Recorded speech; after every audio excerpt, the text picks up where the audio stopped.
Hey guys, what's up? This is Nate here. It is Thursday, March 8th, and this week was all about Apple's media event that took place yesterday in San Francisco, where they announced the next generation iPad. So let me go ahead and give you guys a rundown of what's new with this product. So now, contrary to popular belief, this next generation iPad will not be called the iPad 3. Instead, it will be simply identified as the new iPad. So it's interesting that Apple has pretty much removed the numbering system now. So if you want to identify this iPad, you can either call it the new iPad or you can just call it the iPad third generation. So taking a look at the design itself, just as many reports were suggesting, it has no design change whatsoever. It's very similar to the iPad 2.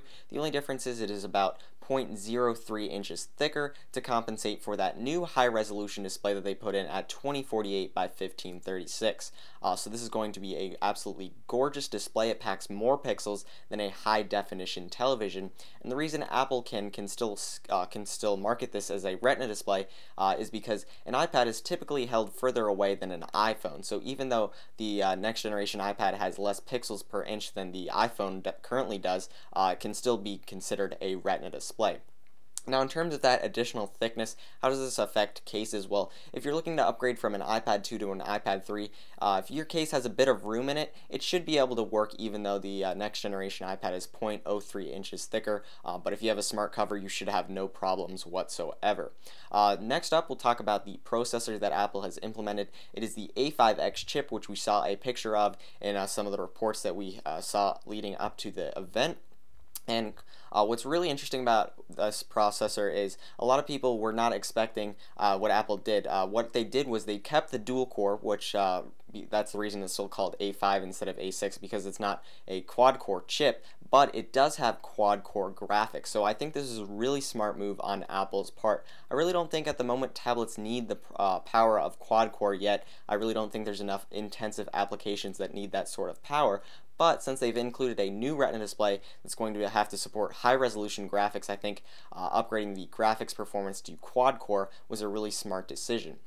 And according to Apple, the new A5X chip is going to have 4 times the performance of NVIDIA's Tegra 3 chip. And if you haven't heard of it, this is the chip that's currently in the Asus Transformer Prime. This is the first quad-core Android tablet that came out not too long ago. And I think the new iPad and the Asus Transformer Prime are going to be heavily compared when this new tablet, the new iPad, does come to market here very soon. Next up, then, we'll talk about cameras. So on the back, Apple's included a new 5-megapixel camera with an f2.4 aperture, which is going to allow more light to get in. Hopefully, you'll get a lot better images with this new iPad than we found with the iPad 2. The cameras on that thing were just terrible, to say the least. Now, it's also going to offer some other features like video stabilization. So if you're taking a video, it's going to stabilize it, remove that shakiness, and this video can be shot at 1080p at 30 frames per second. It's also got facial recognition as well. Now on the front, it will still support that same VGA camera that we saw on the iPad 2, and Apple is now referring to the back camera as an iSight camera, so that's interesting that they did that. They used to call the iSight camera the cameras that they included in the Macs, those cameras that they would allow you to do iChats through that old iChat application that they have, but now they've called that FaceTime. So Apple calls the front-facing camera on the iPad the FaceTime camera, and the back the iSight camera. Next up, then, we will talk about RAM. So a lot of people are wondering whether or not Apple will make the upgrade to 1 gigabyte of RAM in the iPad.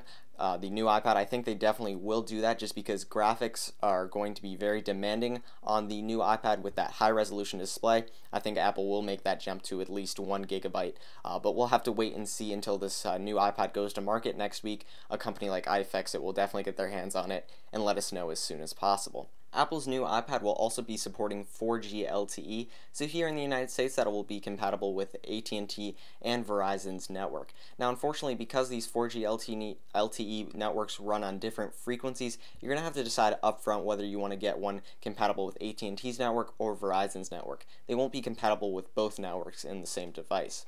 Also, Apple's bringing the hotspot feature that they currently have on the iPhone over to the iPad. So this will allow you to share the cellular data connection with other devices that you have.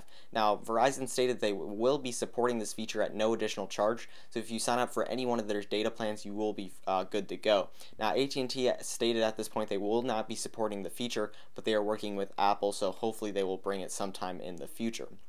Now, as far as data plan pricing goes in general, it's the exact same as what these carriers are charging for smartphones currently. So with a very high resolution display, 4G LTE, and quad-core graphics, you may be wondering what's going to happen to battery life. Well, according to Apple, it will still have that same great 10-hour battery life that we found in the iPad 2, and over 4G LTE you will get 9 hours. So that's really great to see that Apple's continuing to strive to make sure that battery does not take a hit because of 4G LTE as well as the Retina display. Next, we'll talk about price points and availability of the new iPad. So Apple started taking pre-orders for this device yesterday, and it will go on sale publicly March 16th, but if you pre-order it online, you will be able to receive it on the March 16th date. It will be shipped to your house.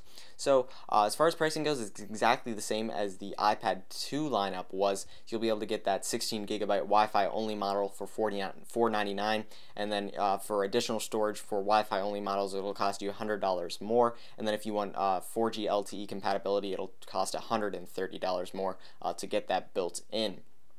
So then Apple is also keeping the iPad 2 around, which is really great to see, and they're dropping that price point down to $399 for a 16 gigabyte Wi-Fi model. They're also selling refurb ones currently for $350, and I would expect prices of the iPad 2 to continue dropping. And I think if the iPad 2 is suitable for your needs, keep a lookout for good deals on that device. At the event, Apple also refreshed the Apple TV. It will now include an A5X chip, but it is only a single core chip and not dual core. But I really wouldn't see the need to have a dual core chip with inside the Apple TV itself, because its main job is just streaming movies anyway, and also AirPlay.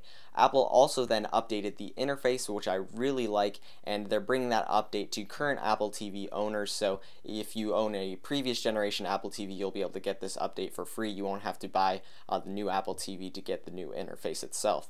Apple also then added some new features to their iLife applications that they currently have available for the iPad. So this includes GarageBand, iMovie, and they also then introduced a new app, which is iPhotos. So this is a really great app. It adds a lot more editing capabilities to your photos than what's normally just built into iOS 5. So you'll be able to manage your photos, browse them, enhance them, and edit them in a really great and unique application. That application is currently available for download for $4.99. So thanks for taking the time to watch this video. Please like it, subscribe, and I'll see you guys later.